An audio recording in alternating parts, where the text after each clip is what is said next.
El brutal asesinato de mi hijo Juan Francisco, de Julio César Romero Jaime, de Luis Antonio Romero Jaime y de Gabriel Alejo Escalera, se suma a los de tantos otros muchachos y muchachas que han sido igualmente asesinados a lo largo y ancho del país, a causa no solo de la guerra desatada por el gobierno de Calderón contra el crimen organizado, sino del pudrimiento del corazón que se ha apoderado de la mal llamada clase política y de la clase criminal que ha roto sus códigos de honor.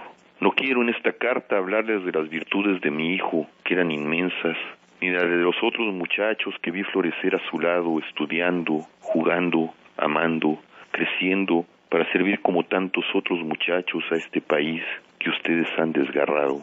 Hablar de ello no serviría más que para conmover lo que ya de por sí conmueve el corazón de la ciudadanía hasta la indignación. No quiero tampoco hablar del dolor de mi familia y de la familia de cada uno de los muchachos destruidos.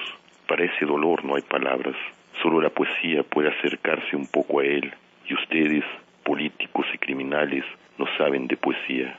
Lo que quiero decirles de esas vidas mutiladas, desde ese dolor que carece de nombre, porque es fruto de lo que no pertenece a la naturaleza, la muerte de un hijo es siempre antinatural, y por ello carece de nombre. Entonces no se es huérfano, ni viudo, se simple y dolorosamente nada.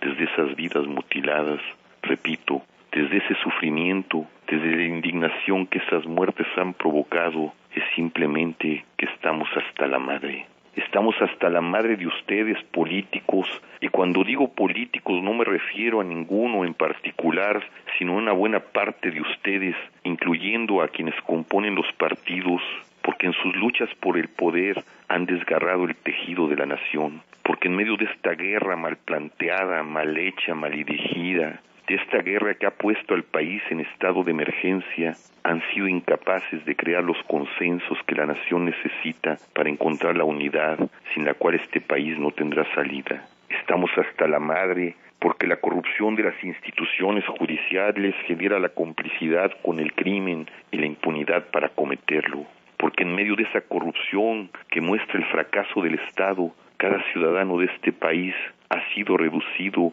a lo que el filósofo Giorgio Agamben llamó con la palabra griega zoe, es decir, la vida no protegida, la vida de un animal, de un ser que puede ser violentado, secuestrado, vejado y asesinado impunemente.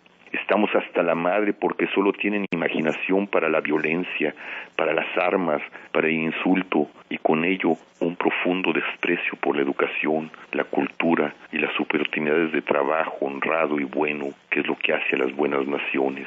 Estamos hasta la madre porque esa corta imaginación está permitiendo que nuestros muchachos, nuestros hijos, no solo sean asesinados, sino después criminalizados, vueltos falsamente culpables para satisfacer el ánimo de esa imaginación. Estamos hasta la madre porque otra parte de nuestros muchachos, a causa de la ausencia de un buen plan de gobierno, no tienen oportunidades para educarse, para encontrar un trabajo digno y arrojados a las periferias son posibles reclutas para el crimen organizado y la violencia. Estamos hasta la madre porque a causa de todo ello la ciudadanía ha perdido confianza en sus gobernantes, en sus policías, en su ejército y tiene miedo y dolor.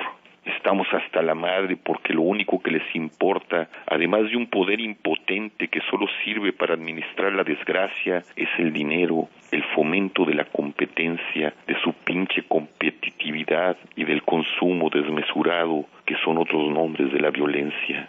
De ustedes, criminales, estamos hasta la madre de su violencia, de su pérdida de honorabilidad, de su crueldad, de su sinsentido.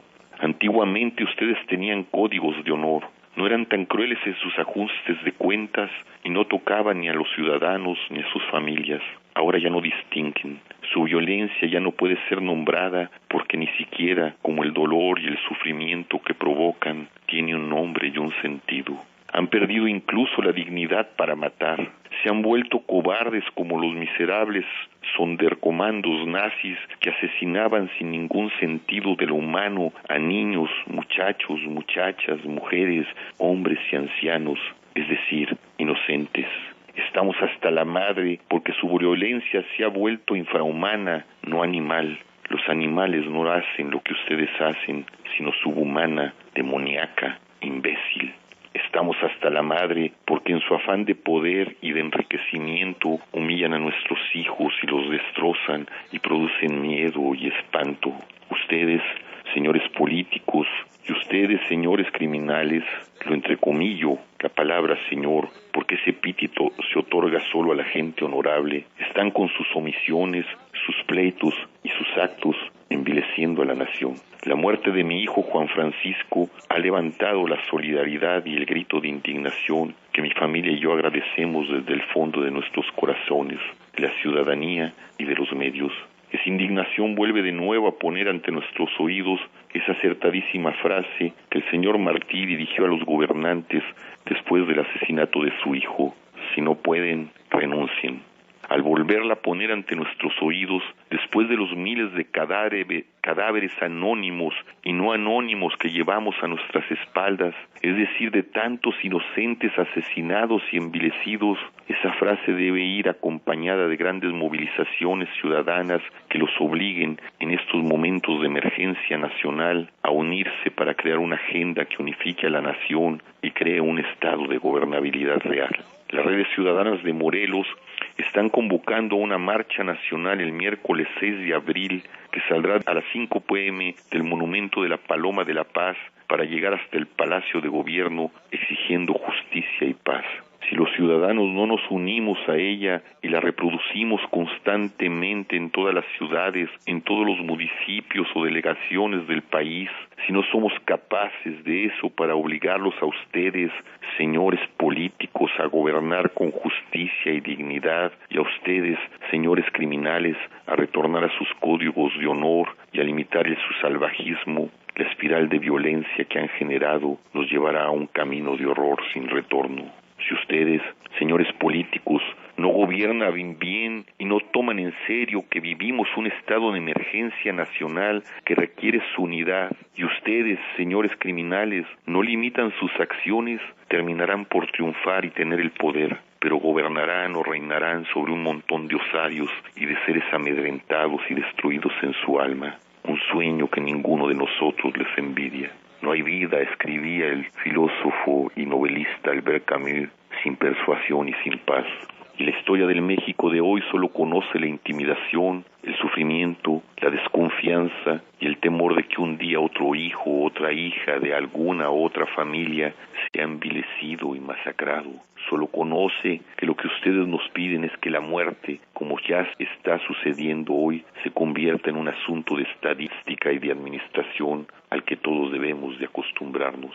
Porque no queremos eso, el próximo miércoles saldremos a la calle. Porque no queremos un muchacho más, un hijo nuestro asesinado. Las redes ciudadanas de Morelos están convocando a una unidad nacional ciudadana que debemos mantener viva para romper el miedo y el aislamiento que la incapacidad de ustedes, señores políticos, y la crueldad de ustedes, señores criminales, nos quieren meter en el cuerpo y en el alma. Recuerdo en este sentido unos versos de Bertolt Brecht: cuando el horror del nazismo, es decir, el horror de la instalación del crimen en la vida cotidiana de una nación se anunciaba. Un día vinieron por los negros y no dije nada. Otro día vinieron por los judíos y no dije nada. Un día llegaron por mí o por un hijo mío y no tuve nada que decir. Hoy, después de tantos crímenes soportados, cuando el cuerpo destrozado de mi hijo y de sus amigos ha hecho movilizarse de nuevo a la ciudadanía y a los medios, debemos hablar con nuestros cuerpos, con nuestro caminar, con nuestro grito de indignación, para que los versos de Brecht no se hagan una realidad en nuestro país. Además, opino que hay que devolverle la dignidad a esta nación.